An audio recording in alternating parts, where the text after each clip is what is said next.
आज के वीडियो में हम आपको बताने वाले हैं बृहस्पतिवार व्रत के बारे में। अगर सही तरीके से आप बृहस्पतिवार का व्रत करते हैं तो आपके जीवन में इतना पैसा आएगा, समृद्धि होगी और आपको सब सुख मिलने लगेंगे।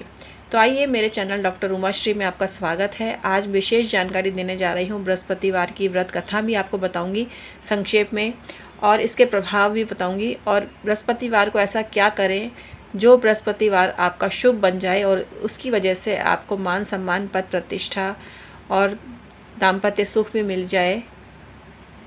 अगर आप आज पहली बार डॉक्टर उमाश्री चैनल पर आए हैं तो इसको सब्सक्राइब करिए। अगर आपकी रुचि ज्योतिष, तंत्र, मंत्र, वास्तु में है, पूजा पाठ में है, ये चैनल आपके बहुत काम का होता है, क्योंकि मैं डेली ऐसी वीडियो डालती हूँ जो आपके लिए काफ़ी यूज़फुल साबित हो सकती हैं। जन्म कुंडली में बृहस्पति जो देवगुरु हैं, बलवान होने आवश्यक हैं, और इनके बिना कोई शुभ काम जीवन में नहीं होता। व्यक्ति को तरह तरह से परेशानियां जीवन में आती हैं। वो सबका अच्छा करता रहता है, फिर भी लोग उसकी भावना को नहीं समझते और उसको दुत्कारते रहते हैं। उसको कहीं भी मान सम्मान नहीं मिलता है। उसके अपने रिश्तेदार ही उसकी दुख का कारण बनते हैं। जिनका गुरु निर्बल होता है उनमें तर्क क्षमता की कमी होती है और उनके अंदर दंभ बढ़ जाता है, घमंड बढ़ जाता है। वो विद्वानों का भी सम्मान नहीं करते हैं। हठधर्मिता उनमें बहुत मात्रा में होती है। किसी की भी बात सुनने को तैयार नहीं होते, भले ही उनकी भलाई की क्यों ना हो, उसको मानते भी नहीं हैं। तो गुरु जैसा श्रेष्ठ ग्रह है, आपके कुपित विचारों के कारण आपको दुर्भाग्य का कारण बन सकता है। बृहस्पति अगर नीच राशि में है, शत्रु राशि में है, अस्त है, तो अशुभ योग निर्मित होता है। पितृदोष भी इसकी वजह से बनता है। तो कुल मिला के बृहस्पति को अच्छा करना ज़रूरी होता है। बृहस्पति की कारक चीज़ों का आप सेवन करते हैं तो आपको बहुत फ़ायदा मिलने लगता है। गुरु को अच्छा करने के लिए आपको गेस्ट की सेवा करनी चाहिए, गेस्ट की खातिरदारी करनी चाहिए। विद्या सामग्री का अपमान नहीं करना चाहिए, धर्म ग्रंथों का भी अपमान नहीं करना चाहिए। जो भी पवित्र चीज़ों की श्रेणी में आती है उसको दुत्कारें नहीं, धार्मिक आचरण करें। अगर आप गुरु की शांति कर रहे हैं तो आपको केला नहीं खाना चाहिए।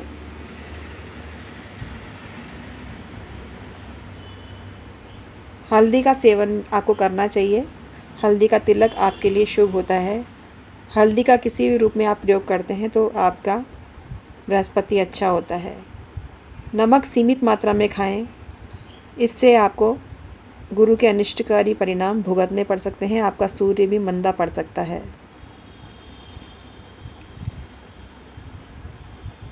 खाने के बाद में अगर आप भुनी हुई अजवाइन के साथ में गर्म पानी पीते हैं तो आपको फ़ायदा मिलता है। सौंफ आप मिश्री के साथ खाएं तो आपको फ़ायदा मिलता है। और हींग और काला नमक भी भुने हुए जीरे के साथ खाते हैं तो आपको फ़ायदा मिलता है। क्योंकि बृहस्पति जिनका अनिष्टकारी स्थिति में होता है उनको हाजमे की प्रॉब्लम होती है, उनको कब्ज होती है और एसिडिटी का शिकार वो हो जाते हैं। गैस भी उनको बहुत बनती है। तो ये जो खाद्य पदार्थ हमने आपको बताए, ये आपके बृहस्पति को अच्छा कर सकते हैं। किसी से भी कोई भी वस्तु मुफ्त में नहीं लेनी चाहिए। ज्योतिषी को फीस दिखाए बिना, दक्षिणा दिए बिना कोई भी काम नहीं करना चाहिए। जितनी भी फीस बनती है उसमें बार्गेनिंग आपको नहीं करनी चाहिए। केले के पेड़ आप अपने घर में कभी ना लगाएं। किसी गार्डन में केले का पेड़ लगा सकते हैं। किसी धर्म स्थल में भी केले का पेड़ लगाना आपको फ़ायदा दे सकता है। तो आइए, आज आपको मैं बताती हूँ बृहस्पतिवार को क्या करना चाहिए और क्या नहीं करना चाहिए। बृहस्पतिवार को पोछा नहीं लगाएं, सिर नहीं धोएं, ब्रश नहीं करें। हल्दी और नमक से मंजन कर सकते हैं। अगर आप नमक खाते हैं या मतलब सेंधा नमक खाते हैं तो हल्दी और सेंधा नमक का आप पेस्ट कर सकते हैं। गुरु को मजबूत करने के लिए चने की दाल पीली गाय को खिलाएं, गुड़ भी खिलाएं और पपीता भी खिलाएं तो आपको फ़ायदा होता है। गुरुवार का व्रत मैंने जिन लग्न राशि वालों को बोला है उनको बृहस्पतिवार का व्रत करना चाहिए। बृहस्पतिवार के व्रत में नमक नहीं खाना चाहिए। हल्दी के माला से बृहस्पति के मंत्र को जपना चाहिए। बुधवार को रात को आप 1 बाल्टी पानी में सोने का कोई आभूषण डाल दें और प्रातःकाल उससे स्नान करें। इससे भी आपके बृहस्पति को मजबूती मिलती है। कोई मंदिर अधूरा पड़ा है और उसको पैसे की वजह से मंदिर अधूरा पड़ा है तो उसके निर्माण कार्य में आप आर्थिक सहायता देते हैं तो भी आपको बृहस्पति की पावर मिलती है।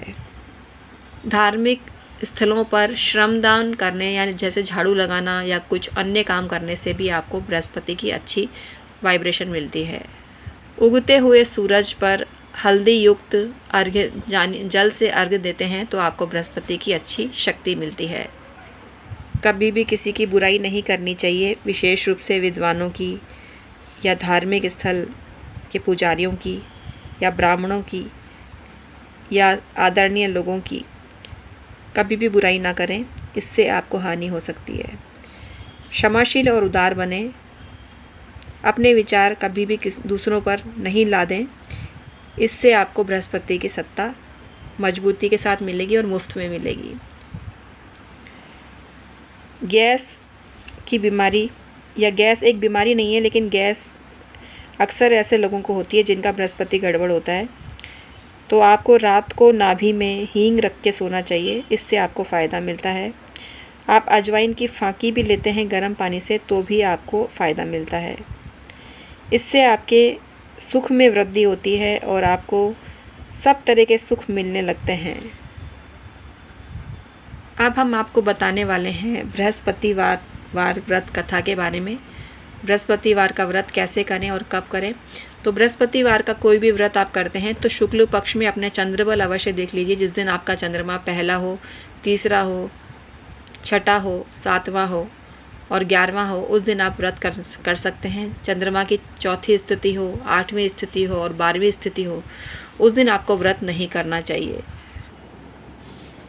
बृहस्पतिवार को जो भी स्त्री पुरुष बृहस्पतिवार का व्रत करता है उनको चाहिए कि वे दिन में एक समय भोजन करें, क्योंकि बृहस्पतेश्वर भगवान का इस दिन पूजन होता है। भोजन पीले चने की दाल आदि का करें, परंतु नमक ना खाएं। पीले वस्त्र पहने और पीले ही फलों का प्रयोग करें। पीले चंदन से पूजन करें। पूजन के बाद प्रेम पूर्वक गुरु महाराज की कथा सुननी चाहिए। इस व्रत को करने से मन की इच्छाएं पूरी होती हैं और बृहस्पति महाराज प्रसन्न होते हैं तथा धन, पुत्र, विद्या तथा मनोवांछित फल की प्राप्ति होती है। परिवार को सुख शांति मिलती है। इसलिए यह व्रत सर्वश्रेष्ठ और अति फलदायक माना गया है, स्त्री और पुरुष दोनों के लिए। इस व्रत में केले का पेड़ का पूजन करना चाहिए या केले का पूजन भी किया जा सकता है। कथा और पूजन के समय तन, मन, क्रम, वचन से शुद्ध होकर जो इच्छा हो बृहस्पति देव से प्रार्थना करनी चाहिए। उनकी इच्छाओं को बृहस्पति देव अवश्य पूर्ण करते हैं, ऐसा मन में दृढ़ विश्वास रखना चाहिए। श्री बृहस्पतिवार व्रत कथा। भारतवर्ष में एक राजा राज्य करता था। वह बड़ा प्रतापी और दानी था। वह नित्य गरीबों और ब्राह्मणों की सहायता करता था। यह बात उसकी रानी को अच्छी नहीं लगती थी। वह न ही गरीबों को दान देने देती थी, न ही भगवान का पूजन करती थी और राजा को भी दान देने से मना करती थी। उसी समय बृहस्पति देव साधु के वेश में राजा के महल में भिक्षा के लिए गए और भिक्षा मांगी। रानी ने भिक्षा देने से इनकार कर दिया और कहा, हे साधु महाराज, मैं तो दान पुण्य से तंग आ गई हूँ। मेरा पति सारा धन लुटाता रहता है। मेरी इच्छा है कि हमारा धन नष्ट हो जाए, फिर ना बाज रहेगा बाँस और ना बजेगी बाँसुरी। साधु ने कहा, देवी तुम तो बड़ी अजीब हो। धन संतान तो सभी चाहते हैं, पुत्र और लक्ष्मी तो पापी के घर में भी होने चाहिए। यदि तुम्हारे पास अधिक धन है तो भूखों को भोजन दो, प्यासों के लिए प्याऊ बनवाओ, मुसाफिरों के लिए धर्मशाला खुलवाओ। जो निर्धन और कुंवारी कन्याएं हैं उनका जो विवाह नहीं करा सकते उनका विवाह करा दो। ऐसे कई काम हैं जिनको करने से तुम्हारा यश लोक परलोक में फैलेगा। परंतु रानी पर उपदेश का कोई प्रभाव न पड़ा। वह बोली, महाराज, आप मुझे कुछ न समझाइए। मैं ऐसा धन नहीं चाहती जो हर जगह बांटती फिरूं। साधु ने उत्तर दिया, यदि तुम्हारी ऐसी ही इच्छा है तो तथास्तु।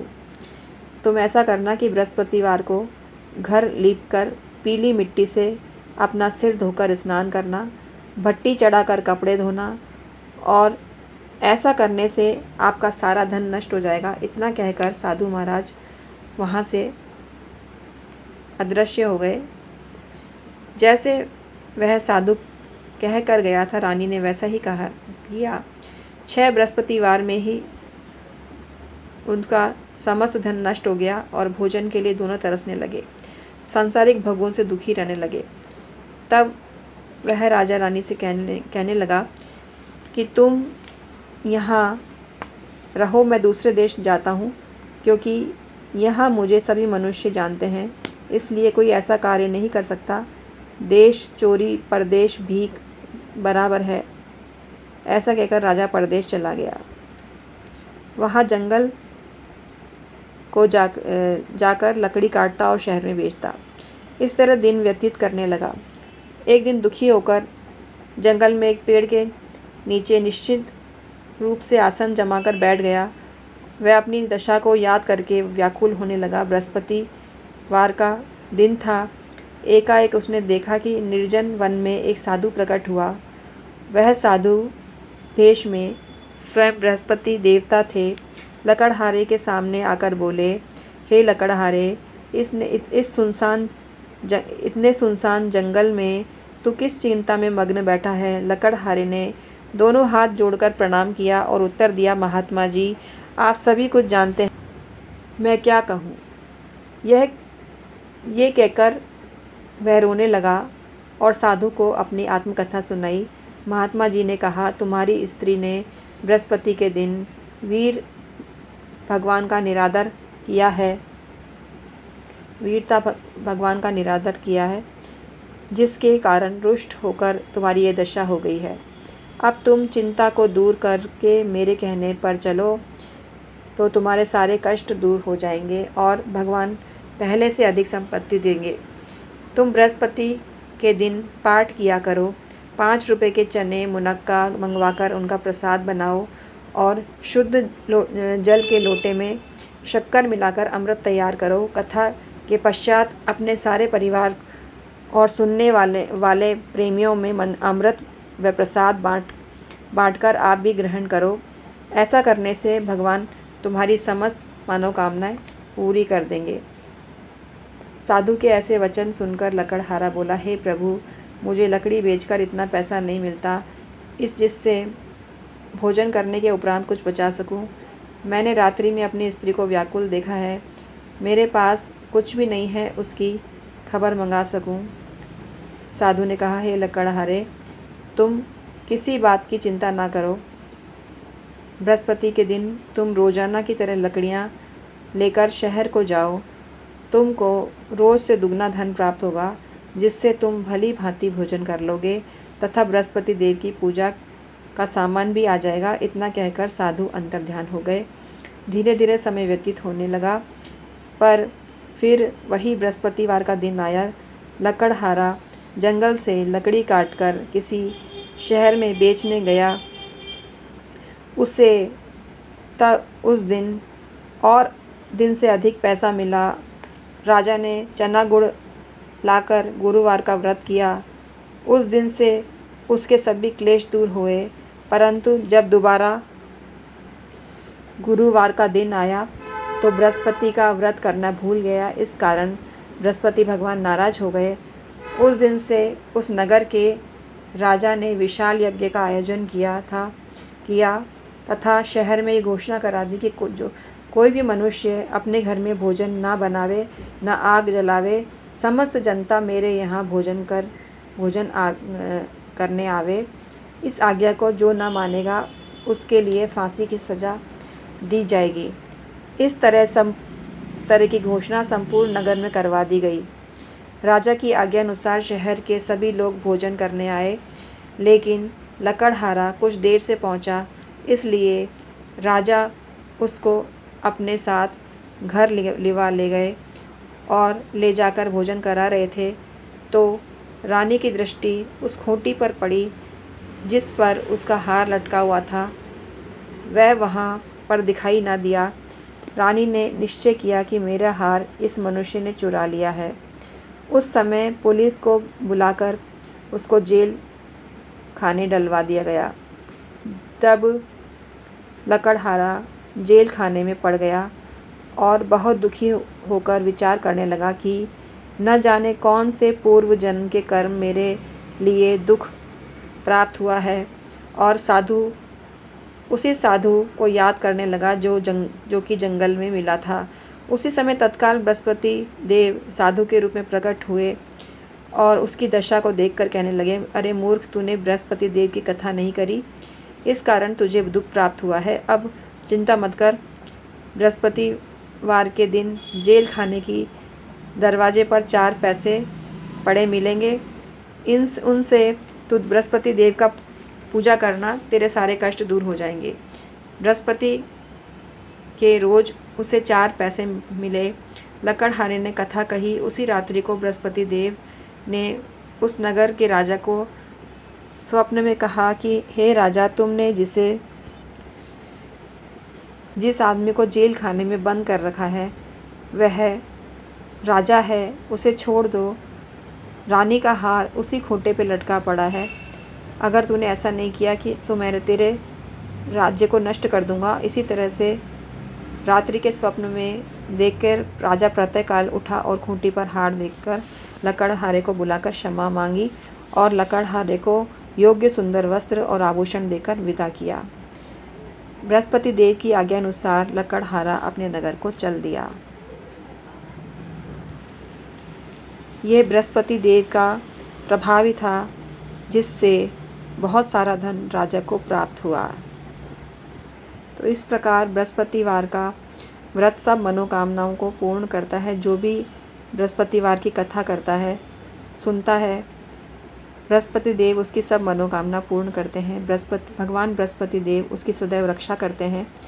संसार में सद्भावना से भगवान जी का पूजन व्रत करके सच्चे हृदय से उनका मनन करते हुए जयकारा बोलना चाहिए। बोलो बृहस्पति भगवान की जय।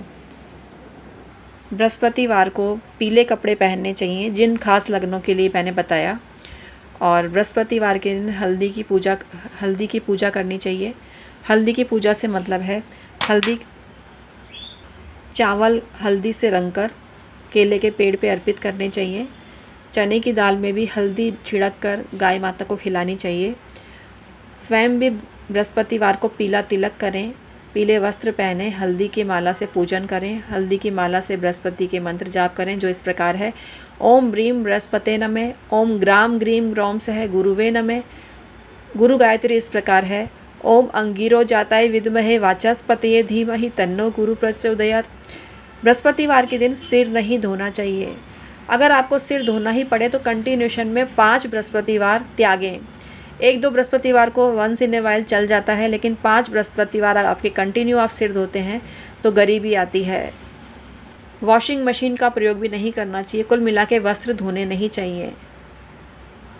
घर में लगातार 5 बृहस्पतिवार को पोछा लगता है तो गरीबी आती है।